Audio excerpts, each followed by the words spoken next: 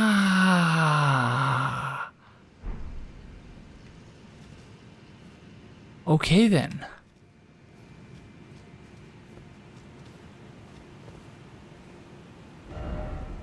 Alrighty. That's intriguing. Okay, and then we can get in the coffin there. Miniature Ronnie.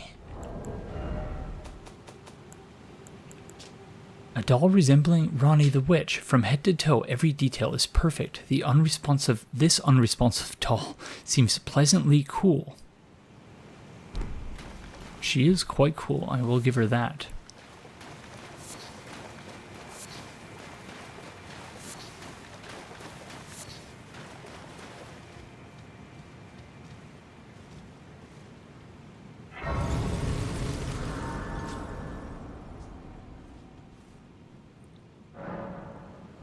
Ainsel River, Maine.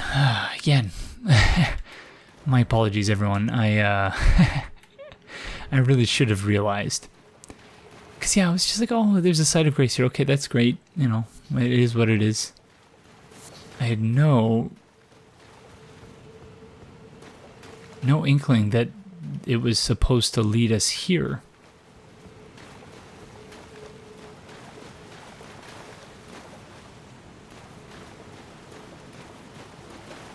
Oh, okay.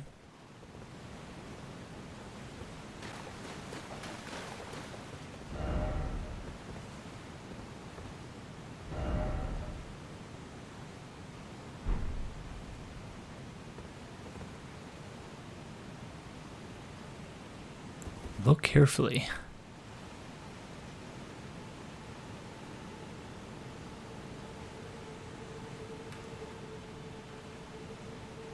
What am I looking for? So yeah, there are coffins everywhere here.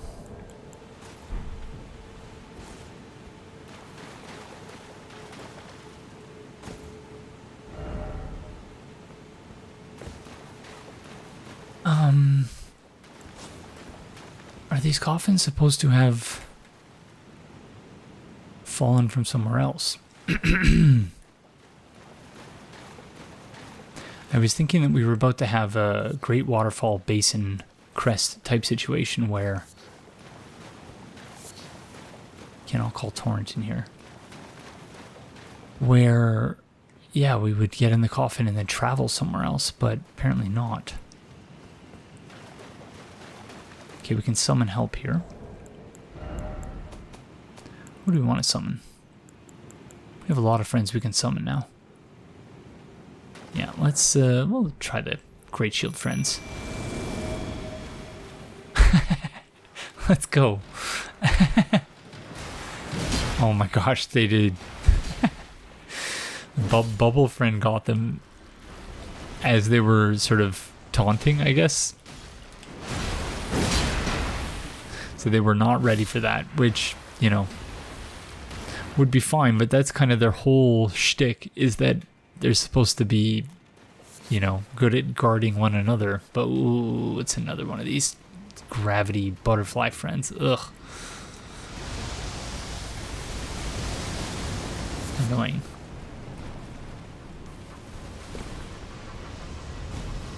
The Great Shield soldiers were not a good pick for this, I don't think.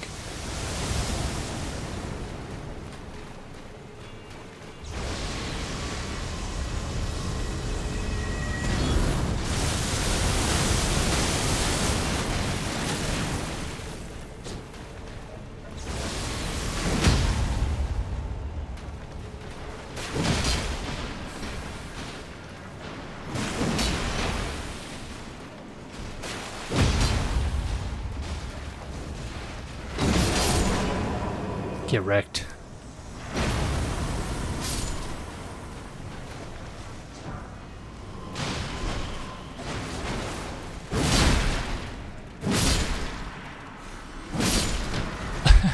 Just one of them left.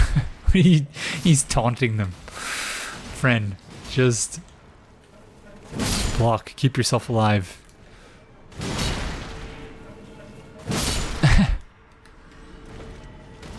Goodness. Golden Rune level 7.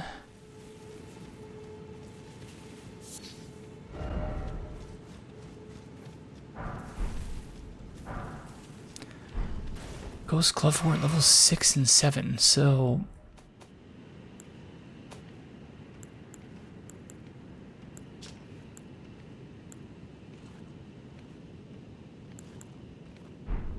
yeah, we have some upgrading to do for our ashes.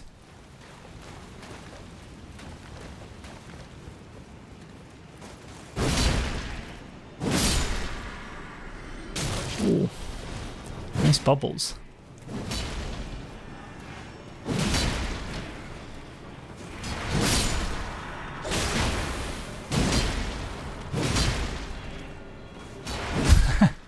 I love this one Great Shield friend is still kicking.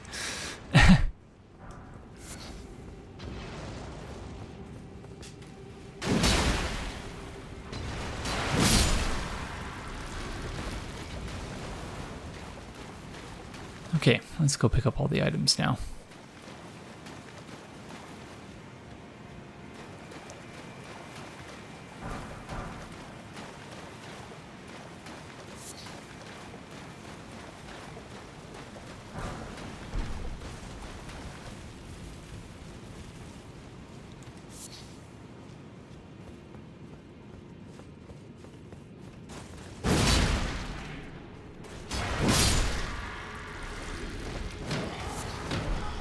Human bone shard, okay.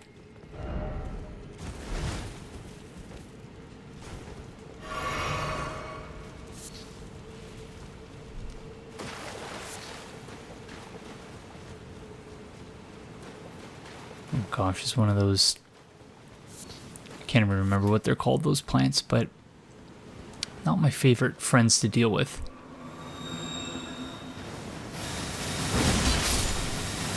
Rip Great Shield friend.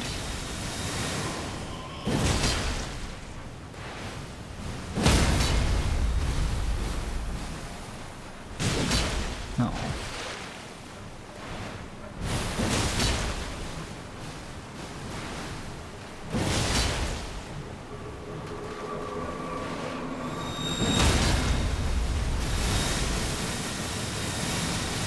Ah, you never get around fast enough. Oh, what is this buildup? Is that Frenzy?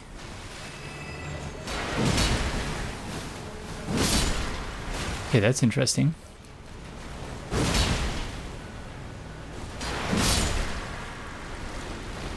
What is it that's so frightening about these flower friends? Claimant ashes.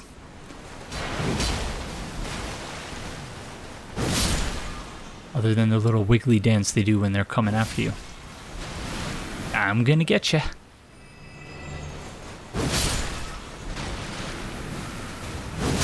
Oh.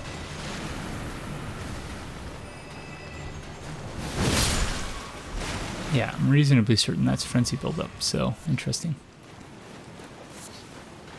Okay, some Clubwort over here.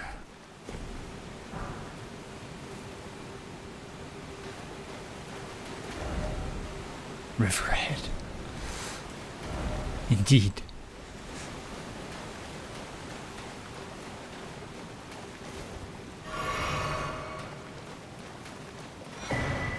Stone sword key, very nice.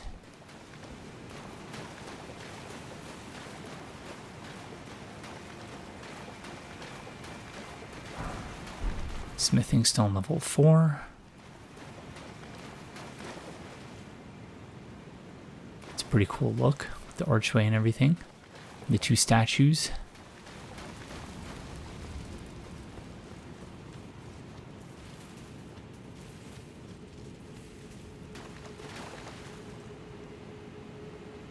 Thought I was hearing a critter. I think that's just my own footsteps though.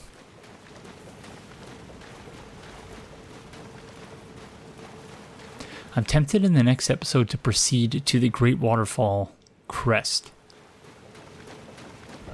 I know that we've yet to do... Oh wait, we have an item description to read, don't we? I know that we've yet to do the Eldest Plateau itself, but yeah, I don't know. I'll think about it. Ashen remains in which spirits yet dwell, used to summon the spirits of two Claymen. Bowed with age, these spirits are sluggish but hard to stagger. The warped remains of priests who searched for revelation in service of the ancient dynasty. They employ two sorceries that produce smaller and larger bubbles.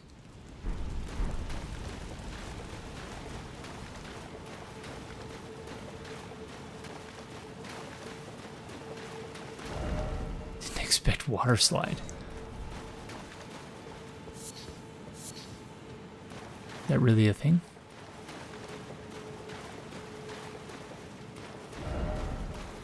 I can't believe water slide is one of the words in the messaging system. Oh, gosh darn it.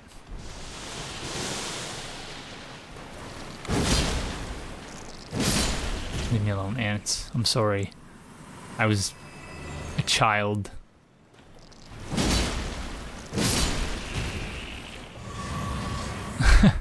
Didn't know what I was doing.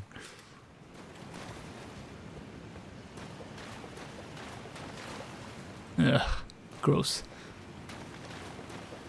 These ones have wings. Oh, crud.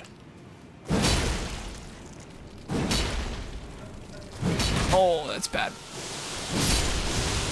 Is that gonna break our equipment? Oh, you're far more annoying than your friends without wings. Oh, I was out of stamina. Gosh darn it. Okay, they even have a pumpkin head friend. That's exactly what that is. Oh my god. Oh. Okay.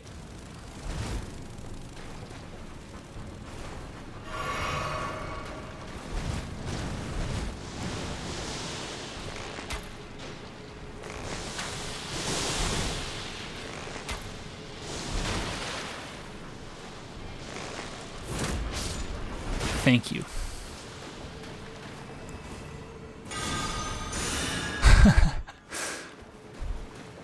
This really is the ant's revenge. Fair enough. Have mercy, please. Oh, okay, thank goodness. Golden Rune level 10. Okay, so I have two different paths here.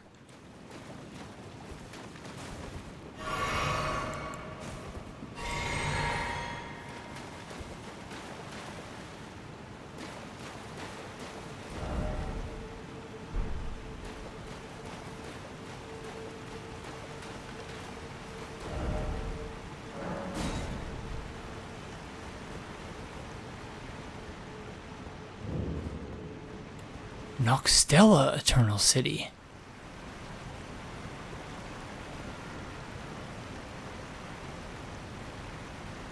Whoa. Okay, so it's those swordswoman friends. They're riding on the back of the ants? Are you joking? Alright, now some of you are going to be very upset at me for what I'm about to say. But we need to turn back. And by turn back, I mean we need to you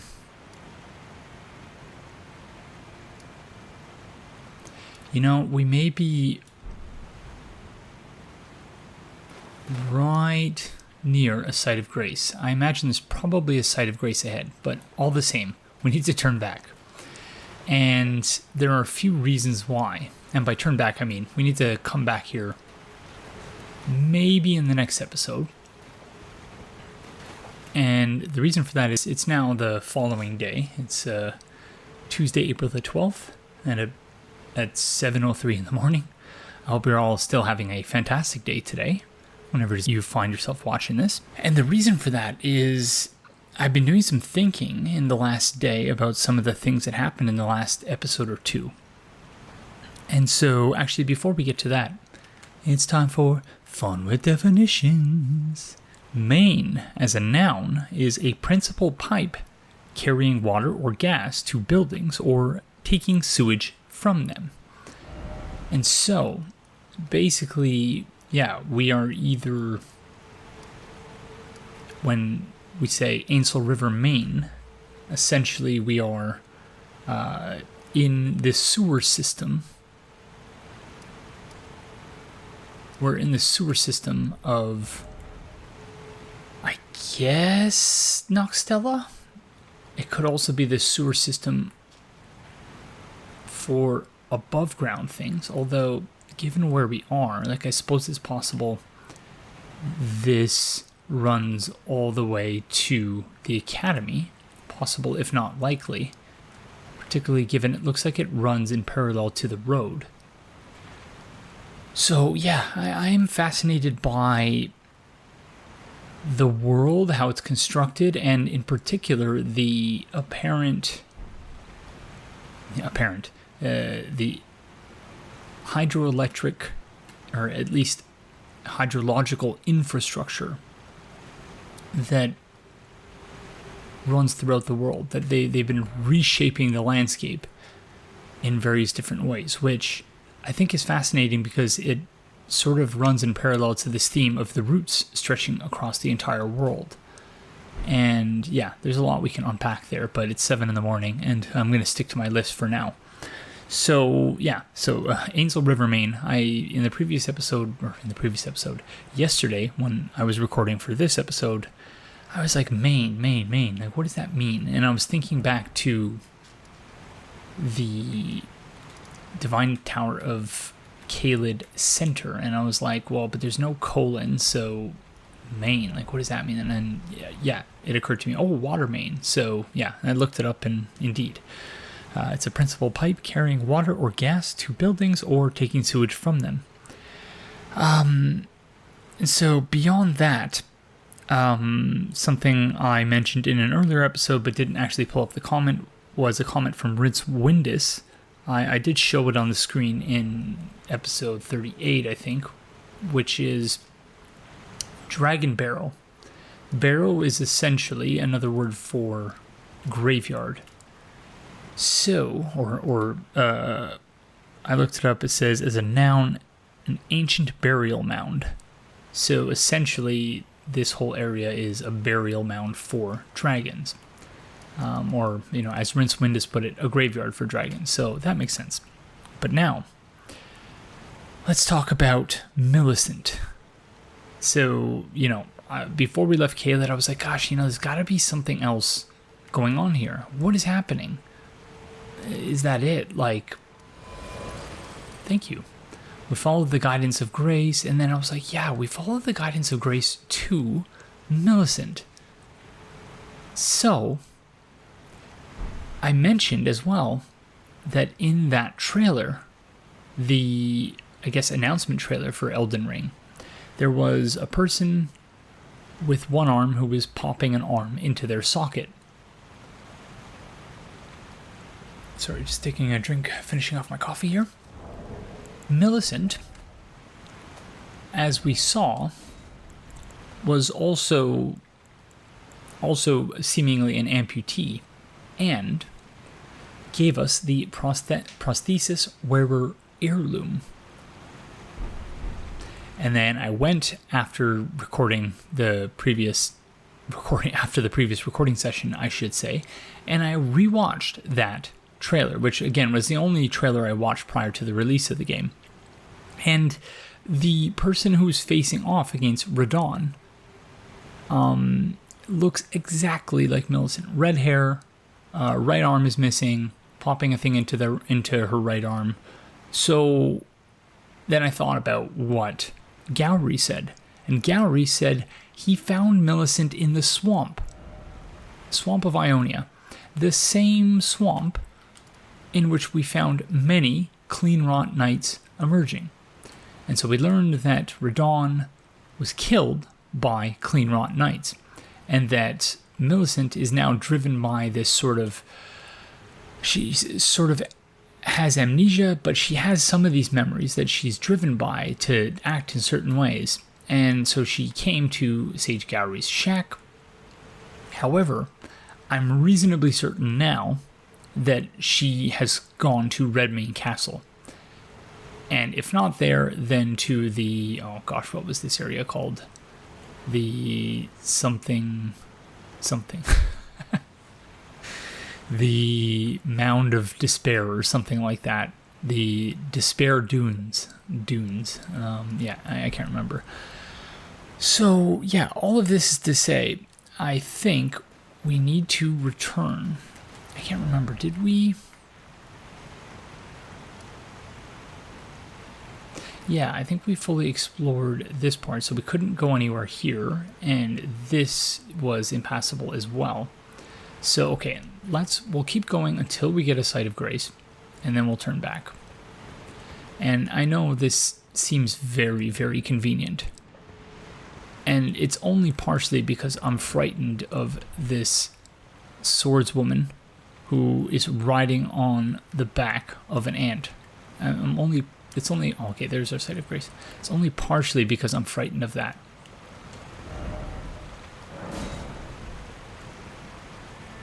Yeah, terrifying stuff.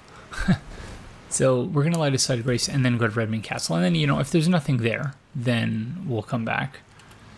But yeah, it occurred to me that maybe we should come back here in the next episode. So we'll see.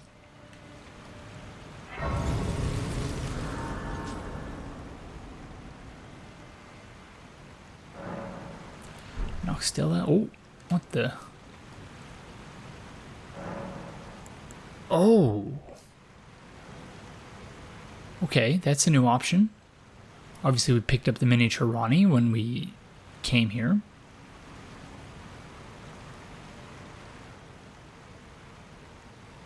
Ooh. I thought I was going to have to do a ghost thing. Okay, so we can talk to the doll that we picked up of Ronnie. That is fascinating. Okay, wow.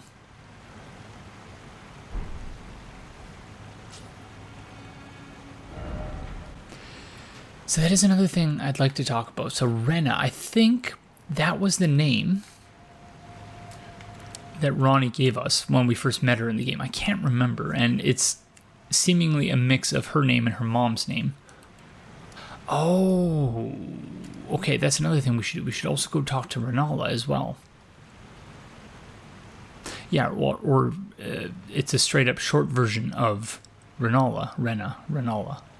Just getting rid of the LA. So yeah, I think that's just her cover name, which again would speak to why she stashed the portal away here, that she didn't want people to know that she was involved in the plot. And so she, you know, okay, oh, this isn't my rise, that's Renna's rise. No, I don't know who Renna is. And then, yeah, stashed the portal there, which she used seemingly to come here and get the Black Blade. Although we found the Black Blade in Nokron Eternal City, so yeah, I don't know. I guess I still don't have all the pieces to the puzzle just yet. But having said all of that, let's go to Redmane Castle. So the other piece of this is, yes, of course, this is all new. Oh my goodness, okay.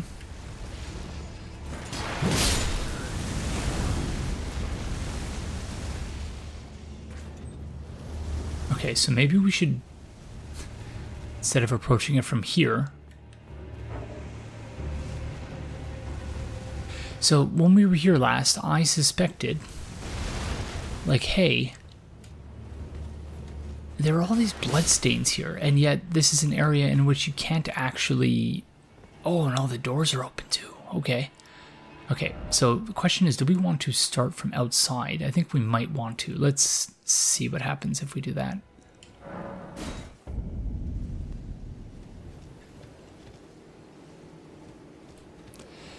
So, it appears as though... Oh yeah, I knew it. I knew it. Oh, that's bad. Bad for us, though.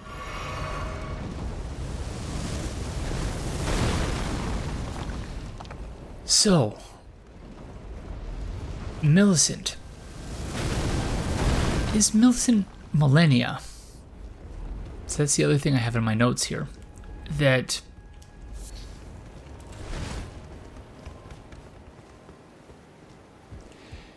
you know, we've not seen millennia anywhere.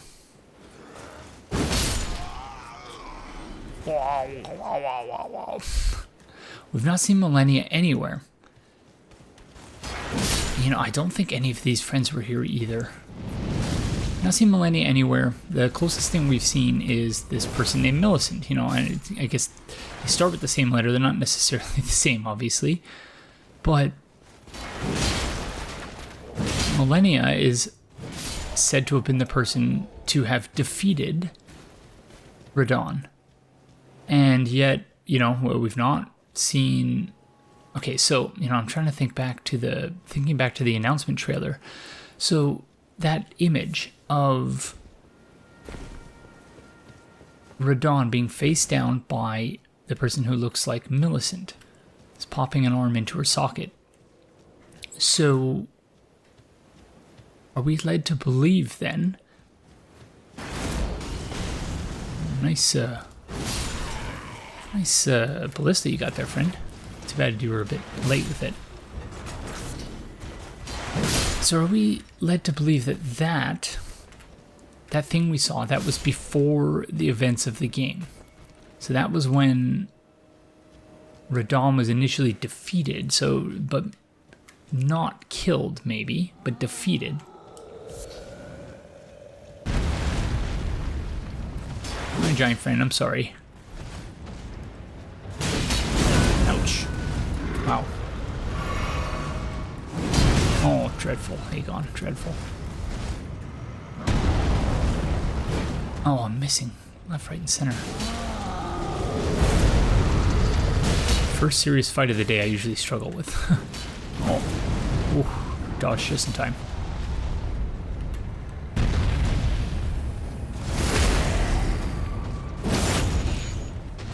So the thing in the trailer, in other words, my assumption is that happens before the events of the game.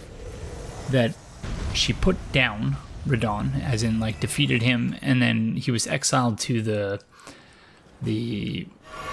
what was it called? The Despair Dunes, or whatever they were called. And then the game starts. Okay, so we might as well just go around to this side. But you know, I wonder what would happen if you went after Millicent before fighting Radahn. Did I err in fighting Radahn first? Like, I wonder how that would change things. I guess that's a question for New Game Plus. So yeah, we're gonna have to continue this playthrough, I think, into New Game Plus.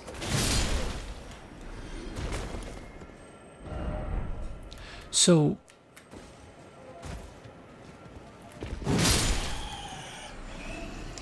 sorry, I'm still just thinking this through in my mind. So after we rescue Millicent, she starts to get her memory back. She realizes, hey, I'm the person who, you know, I'm Millennia. Oh, okay, so the different names. Okay. So the different names. Gowry must have been the one to give her the name Millicent. But of course she's like, well, no, I'm not Millicent. She realizes I'm Millennia. She starts to get her memory back, realizes she's Millennia, and then goes and starts recruiting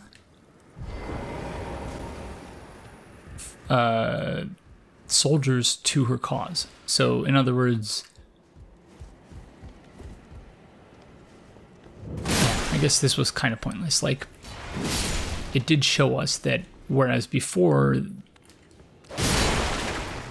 there was not a lot going on here, now the entire castle is being defended. So, you know, not pointless in that sense, but pointless in the sense that I was thinking maybe the front gate would be open or something, we could fight our way through or whatever, but anyways.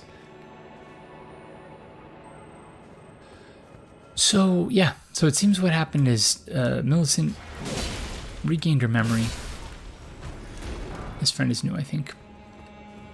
Regained her memory, and, you know, she was sort of she was taking all of these steps.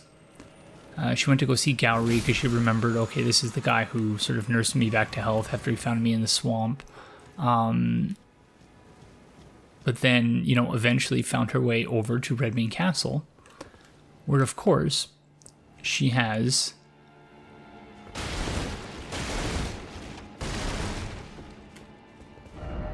I said always hope.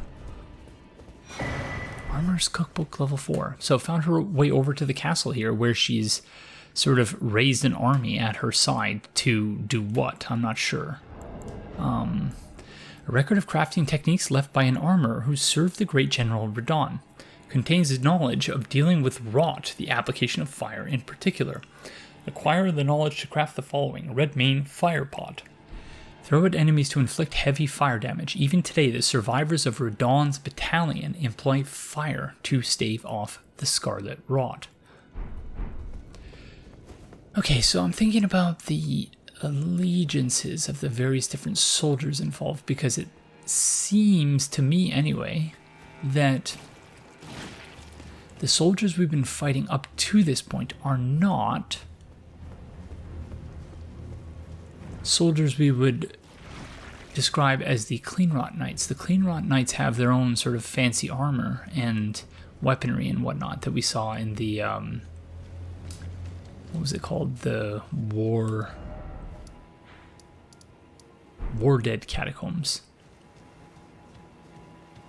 And they were fighting against these sort of more general bannermen that we've come across in other areas.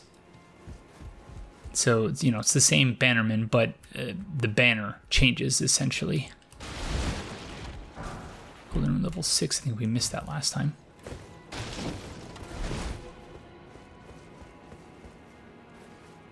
So yeah, again, still thinking all of this through, but, you know, I'm certainly glad that, given that we ran away from Noxtella, I'm glad, if nothing else, that I wasn't losing my mind and thinking this was the obvious place we should have gone before I noticed the guidance of grace that was left by Ronnie. So yeah, we'll have to be more mindful of that stuff going forward. Okay, there's a new site of grace here, so wonder if that could mean something. And in this case, obviously it did.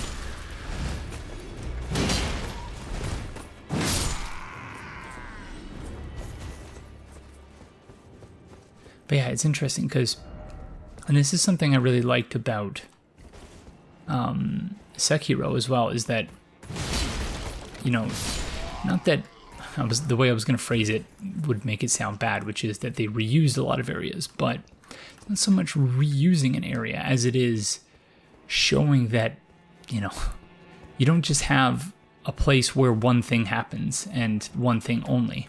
Lots of things happen in places. So, you know, as the events of the story unfold, you end up having to return to places, and it's not backtracking because the different context in which you visit an area actually changes the way you approach it and its significance in the overall story. So, yeah, I like that a lot. However, it seems like I'm already lost here, so...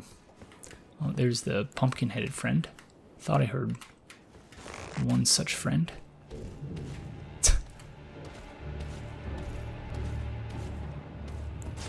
To figure out how to get up there. Oh, I guess that's how.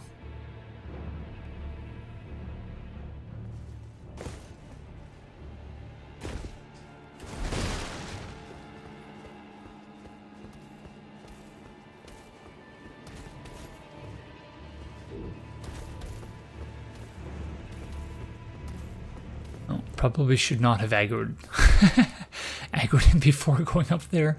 I just wasn't sure how to get up there, so I was like, it's okay, it's a problem for later, but I guess it's now's problem. Oh, okay. They appear to still be looking for me down there, which is good. Oh no, that's bad.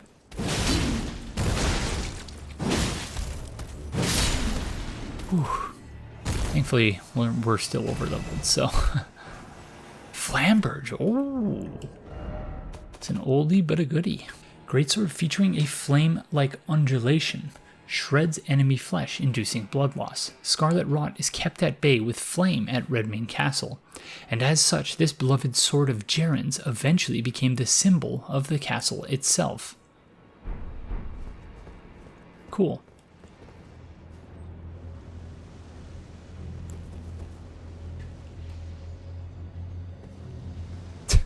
Is this friend trying to shoot at us?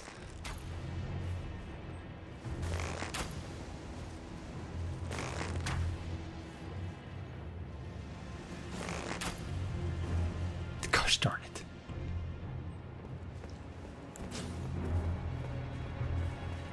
All right. I want to say the music here is different, but I could be remembering that wrong.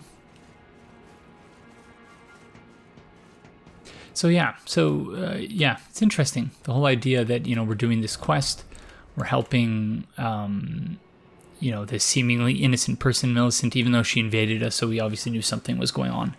And then what we've actually done is reawakened one of the, you know, most feared people from the Shattering, who fell General Radon with basically no issue. Smithing Stone level 5, nice.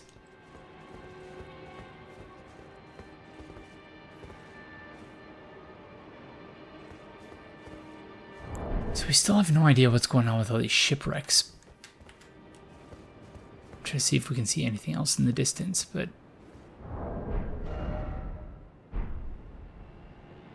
just things we've already seen.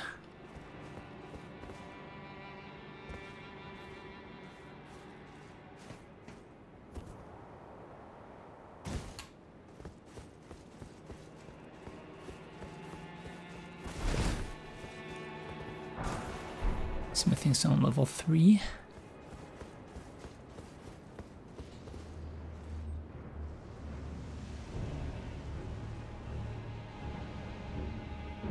Yeah, I guess that's all there is to this spot.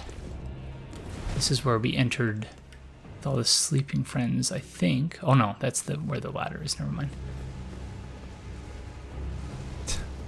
Friend, your range is gonna leave something to be desired here.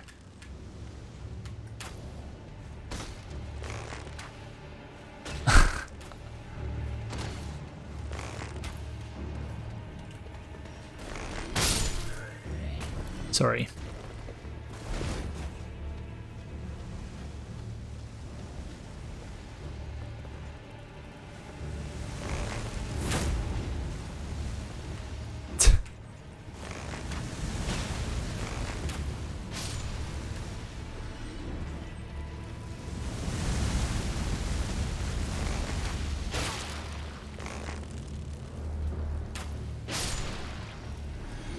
Yeah, those extra runes you get from the ones with the glowing eyes. It's an interesting mechanic.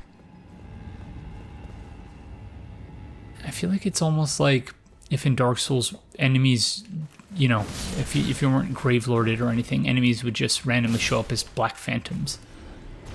I think that would be a cool touch.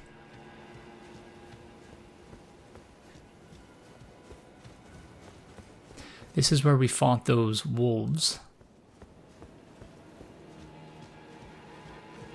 I'm really stalling here, aren't I? Because I'm reasonably certain I've already been in here. I have indeed. I just looted this. So let me just double check this room.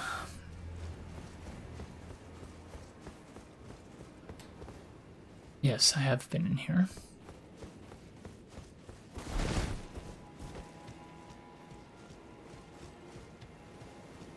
And that's the front gate. Okay.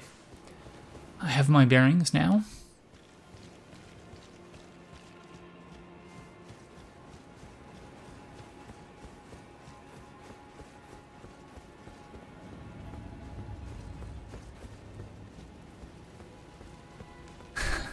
That fog gate is looming.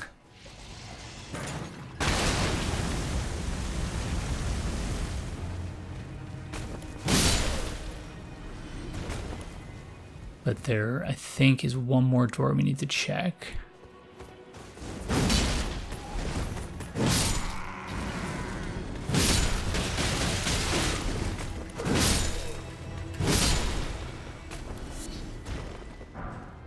So who commanded all these friends to come here then? Like, because they're all seemingly hollow.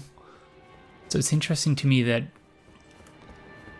there does still seem to be some measure of, like, agency involved. Or is there? Are they just mindless zombies? Okay, you were not here before, I don't think.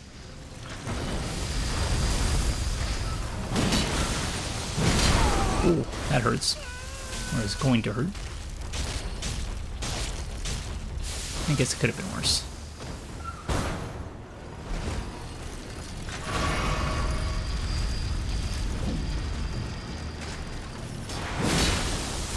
Oh gosh darn it, just walked into that again.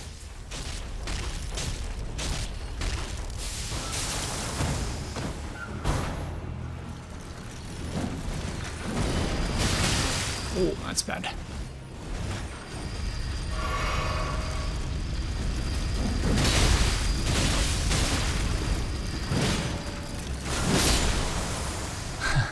This got grabbed for a third time. It would have been embarrassing.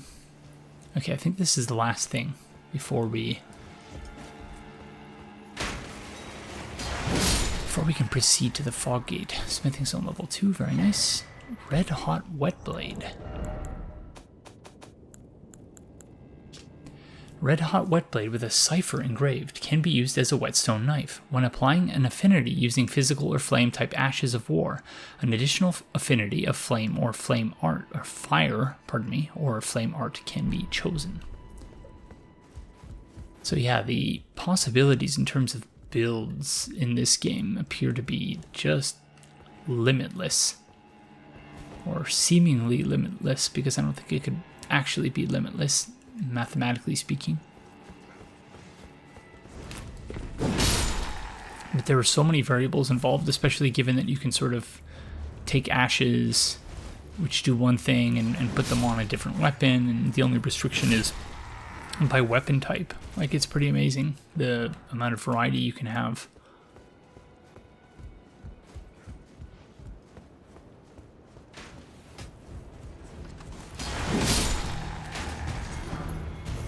And so these are Radon soldiers, but where were they previously?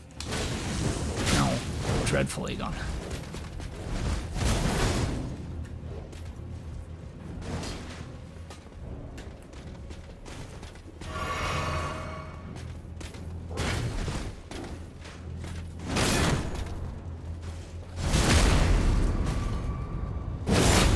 Yeah, Radon soldiers, because Radon soldiers are said to use flame on their weapons.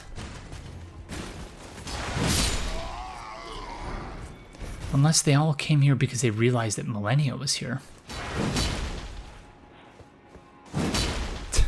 Just in case. Smithing stone level 6, okay. Very nice. How many of those do we have now? 2. And what is our weapon currently at? Yeah, I think we need 2 more of those before we can upgrade it again. I imagine maybe when we go to the Altus Plateau, that's going to be when when our weapon upgrade will begin to plateau. Fittingly enough. Okie dokie, I don't think I can avoid it any longer. Let's go see what's going on behind the fog gate.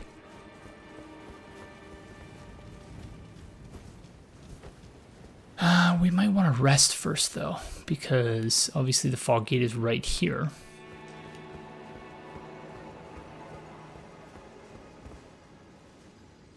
So yeah, let's have a rest first.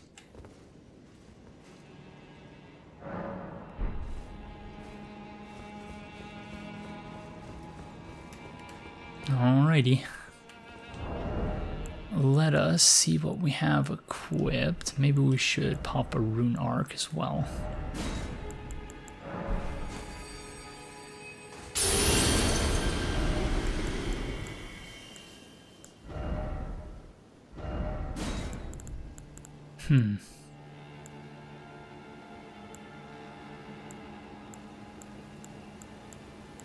No idea what's going to be facing us, so it's hard to even decide what to put on. So I think we'll just stick with what we have for now, although we don't really need that. Raises strength maybe? Oh, but that puts us in a heavy load, okay. Are they that heavy, these things? Not really. Well, I guess there you go. I could probably remove, if I removed my...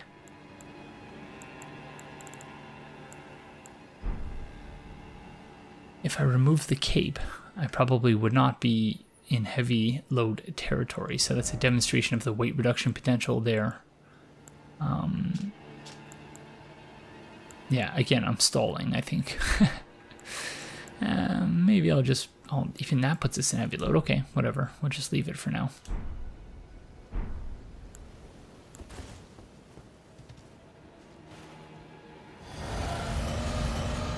And what's behind door number 1? Misbegotten Warrior. Okay.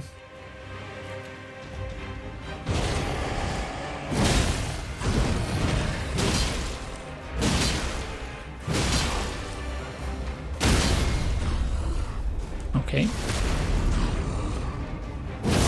That would have been very bad if we hadn't dispatched that friend quickly.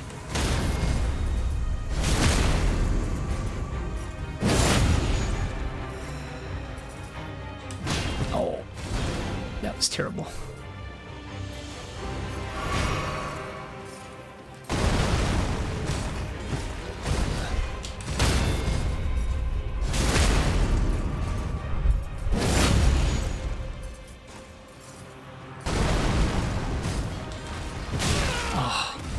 A delay on that one.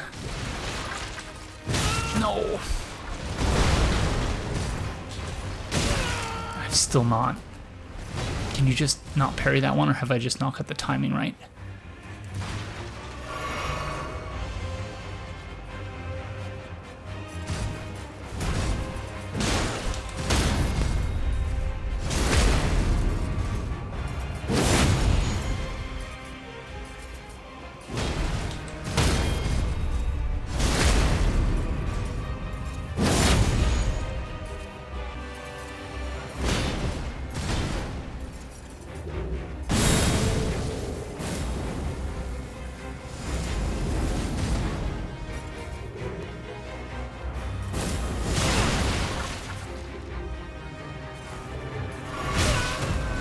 Darn it.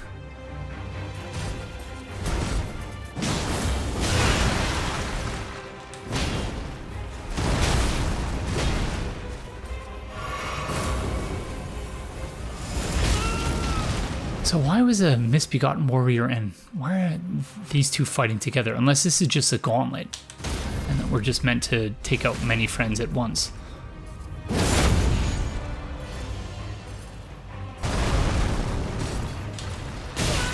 Yeah, I've still not been able to parry that.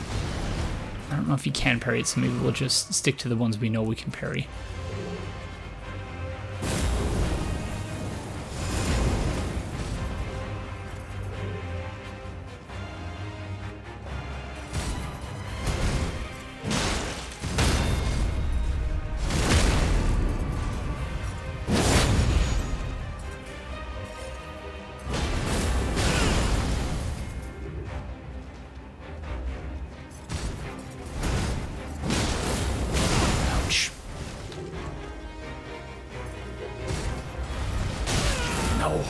Dreadful.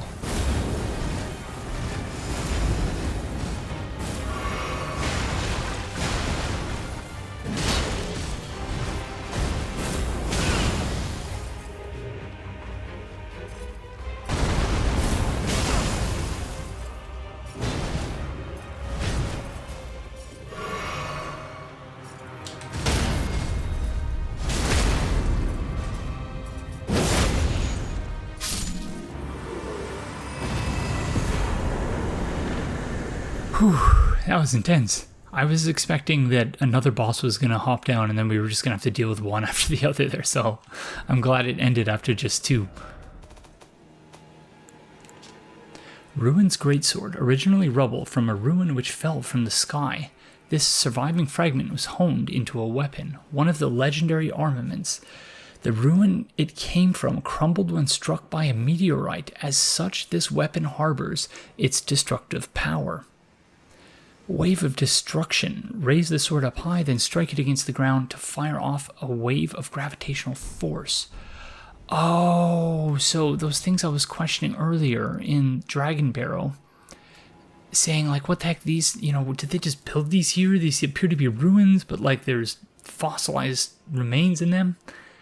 Is the suggestion here that, because, you know, we saw that crumbling Farum is sort of floating in the sky for some strange reason, that a meteorite struck the planet somewhere, which sort of sent Farum, it sort of scattered it to the wind, and then parts of that fell in Dragonbarrow in front of the Bestial Sanctum. That's what I'm interpreting from that item description, but could be wrong about that, of course.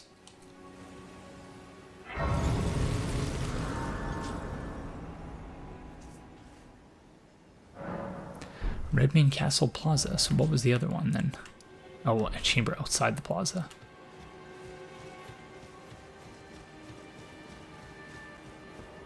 So where is Patchwork Friend? The friend who was running the tournament.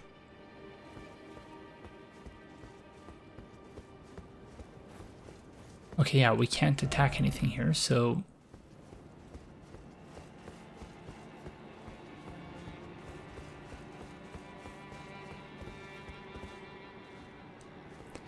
He's got to be somewhere. Okay, so... As it turns out, I wasn't right about Millicent. Or at least not yet.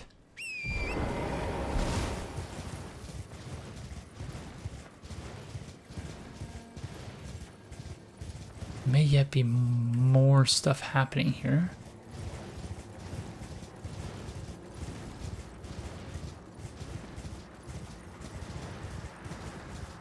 And that I've just not figured it all out yet. Okay, I think what I'm gonna do is a sort of NPC roundup. So I'm going to do some warping around. I won't show you the warping, but I will just cut to wherever I happen to go where something is happening, something new is happening. So just to save me some editing time and to, because, you know, sometimes I'm hesitant to do that sort of stuff because I'm like, I don't want to just make conversation to fill the silence while I'm, you know, trying to go around and finding nothing. Or trying to find what to do next. Figure out a particular quest line. So yeah, I think what I'll do is just take another roundup style approach in terms of my editing. So yeah, I'll see you wherever I happen to find something new.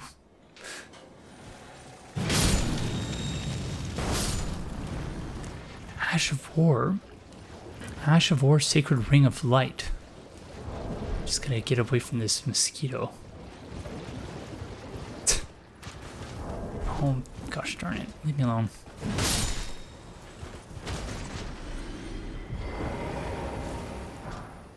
Sacred Ring of Light. Skill used by the commanders of the Cleanwrought Knights. Gather a Sacred Ring of Light in the armament, then fire it forwards. Can be fired in rapid succession.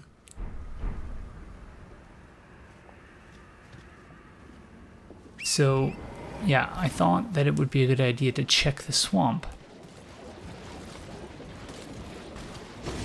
Because this is, of course, where we found the Cleanwrought Knights. And so it makes sense that we would have found an Ash of War here. Because apparently many Cleanwrought Knights died in this swamp, and this is where Millicent was found by Gowry. But Yeah, it doesn't seem to be.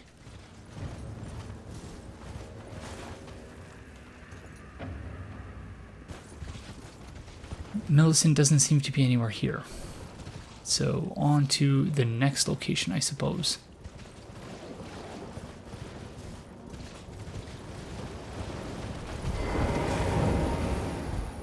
Please make certain that little Millicent goes unharmed. Like her mother, she has the stuff to be a great warrior, but commands only one arm and is yet preciously young.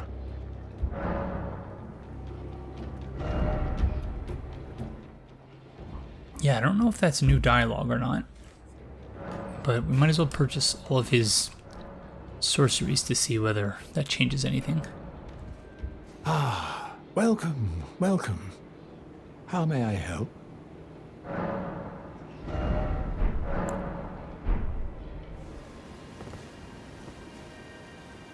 Well, my fellow, how may I serve you? As war counselor? Or as blacksmith? Lady Rani has departed on her journey, along the dark path of the Empyrean, from Renna's Rise, as she calls it. Now Lady Rani is in your hands. I pray that you serve her well, unto the very end. Okay, so I guess that was the hint that we we needed to check out Renna's Rise that I missed previously. Whoops. Lady Rani, along the now, lady, I pray that... Okay, he doesn't appear to be interested in Noxtella, the Eternal City, so... Okie dokie. There you are, my apprentice. Shall we commence the lesson? Yeah, I think I'm just going to purchase all of her stuff. Now that we're just swimming in runes.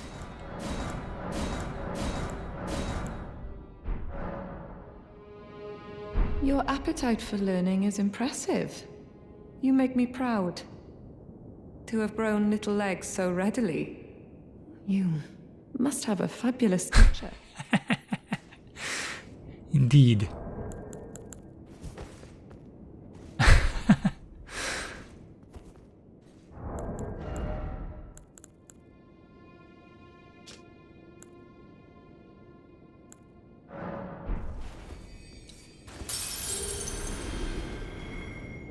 You wish to continue the lesson? Very well. I have time aplenty.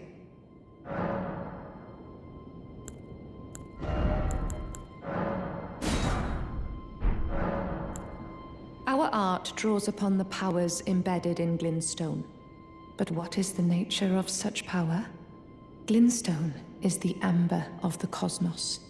Golden amber contains the remnants of ancient life and houses its vitality, while Glintstone contains residual life, and thus the vitality of the stars. It should not be forgotten that Glintstone's sorcery is the study of the stars and the life therein, a fact lost on most sorcerers these days.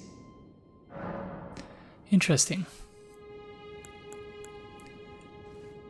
Yeah, the whole thing about amber having traces of ancient life is basically the plot of Jurassic Park.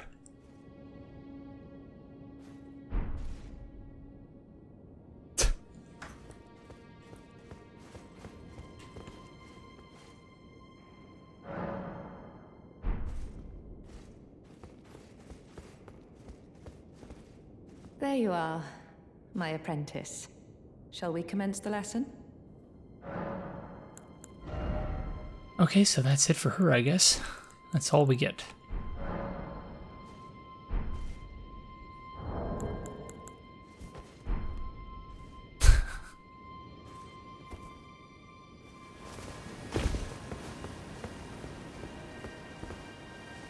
Oh! Hello again, cuz. I'm happy you came back. I have good tidings for you, cuz. Have you noticed the rare flowers growing in this village? I I have. asked the villagers if you could pick some of them, and they said you'd be very welcome. Okay, so we commented on the rare flowers last time, but how it demonstrates that the jars very clearly have agriculture.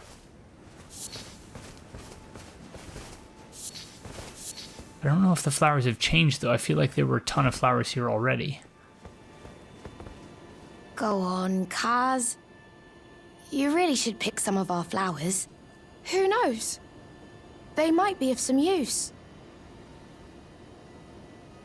Go on. Who knows? Okay. So, I'm just gonna run through really quickly and see if any of this has changed. I was wondering whether we might find... Oh no, that guy was here last time. Looking for Iron Fist Alexander.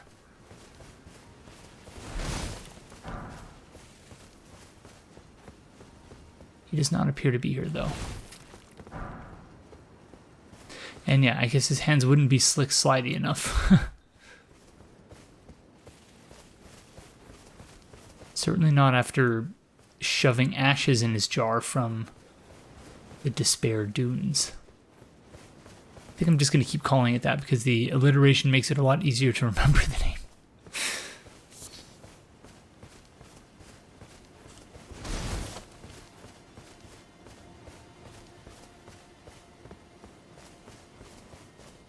Okay, so I don't know what triggered the new dialogue, but maybe it was just making a subsequent visit. So let's rest and see if we can speak with her again, see if anything changes.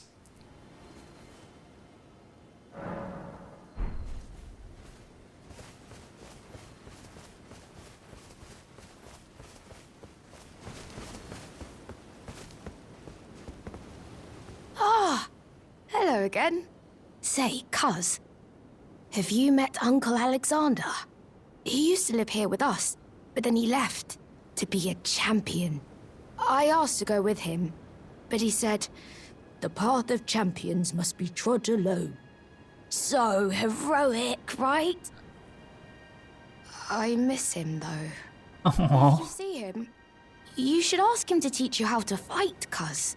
He's big and tough and strong. Oh, so this is where Alexander came from. Uncle Alexander said he won't be back again. My home is of the past, and the past, as they say, is a different country. I suppose that's part of being a warrior, isn't it? So, please don't tell anyone, Cuz. But I'm actually a warrior jar as well. One day, I'll be just like Uncle Alexander. Then I'll have to leave the village to become a champion. You sure will, friend. You're going to be a tremendous champion. Just you wait. Uncle Alexander, my home is... I suppose... Okay. Okay, yeah, I guess we probably could have done all of this from the start. Just need to get in the habit, I guess, of rezoning more often and trying new dialogue.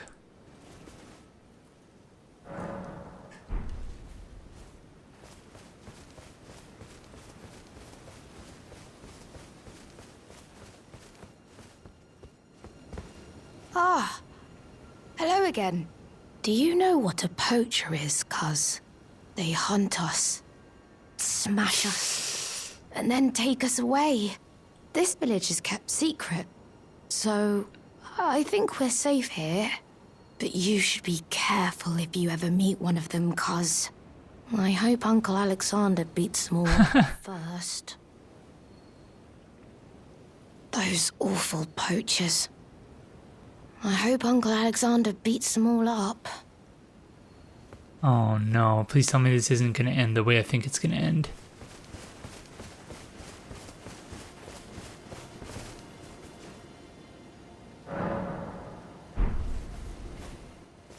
I'm afraid one of these rezones we're going to come back and they're all going to be gone.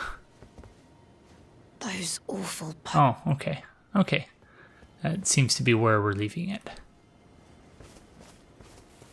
Alright, good thing this place is secret indeed. Honestly, friends, I'm not sure where we go from here. Yes, of course, we could go to Noxtella, but I want to save that for the next episode. I think that deserves its own episode. I feel like we've got to be missing something in Caelid. You know, granted, we still do have to deal with that massive dragon. I guess we could try to do that. I'm trying to think of other places that Millicent might have gone, though.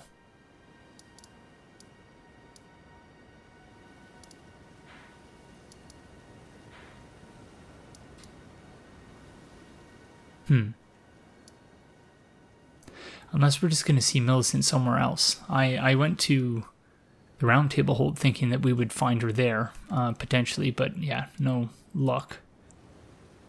So...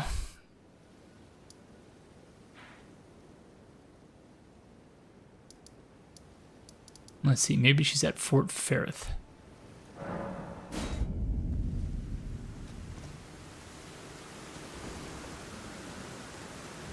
Yeah, it doesn't look like she's here either.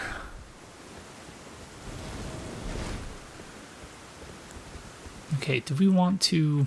maybe we'll try and deal with this dragon. But I don't think it even has a health bar. So is the key to defeating this dragon in simply killing the other dragons it is buffing? Thanks, Lieutenant, for your service. Like, if we're extremely sneaky...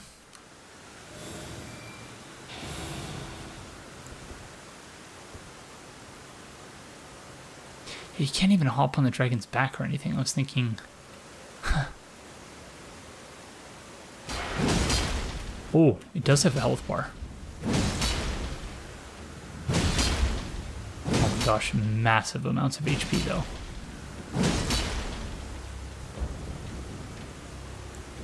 So I guess we could just stand here and wail on it. Uh-oh.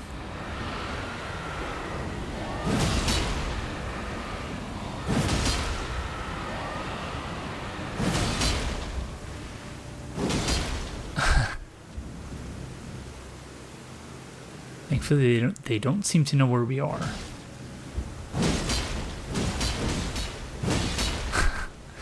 This is going to take a while. You know, I do feel bad doing this, but like, this is one of those hanging threads we have in Caelid that we've not dealt with yet, and, you know, if we have any chance of advancing Millicent's questline, I don't know, I figure we just need to do anything that seems like it could potentially be even remotely relevant.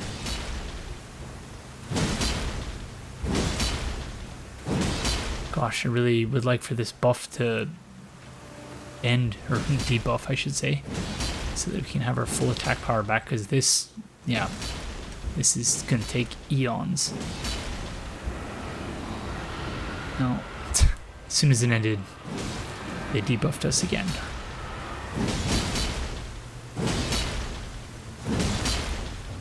Yeah, I gotta say, this is one of the more tedious things I've ever done in a Souls game.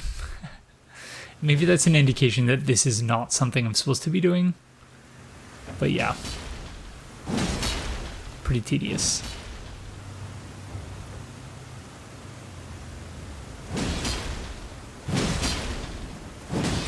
Almost there. Here comes the debuff again.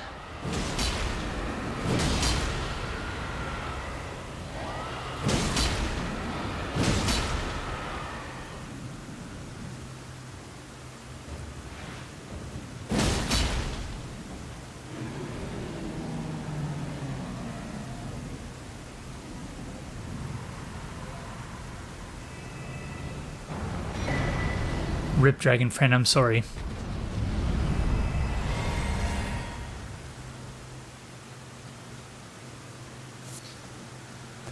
Okay, please tell me that's not it. A new dragon power plus a dragon heart.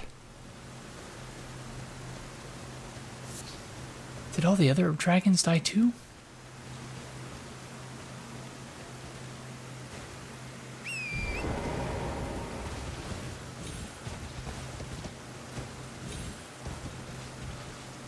Wow, it looks like they did. Okay, that's really interesting.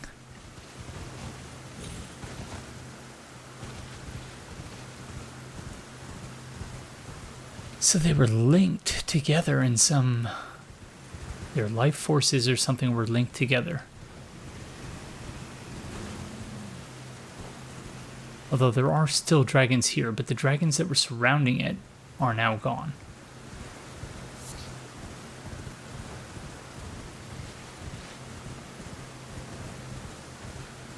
Okay, yeah, I don't know if that was worth all the effort. So, we do have to go to the Church of Dragon Communion at some point to get a new draconic power, or to at least read the item description for it, but I think that's going to do it for this episode. So in the next episode, we'll proceed to Noxtella, the Eternal City. So yeah, my apologies to anyone who was very excited for me to reach there, and then I decided, yeah, okay, we need to go back to Caelid and wrap up some other things. Again, my apologies, but yeah, we'll go there in the next episode. So thank you all very, very much for joining me, and I will see you in the next one. Bye.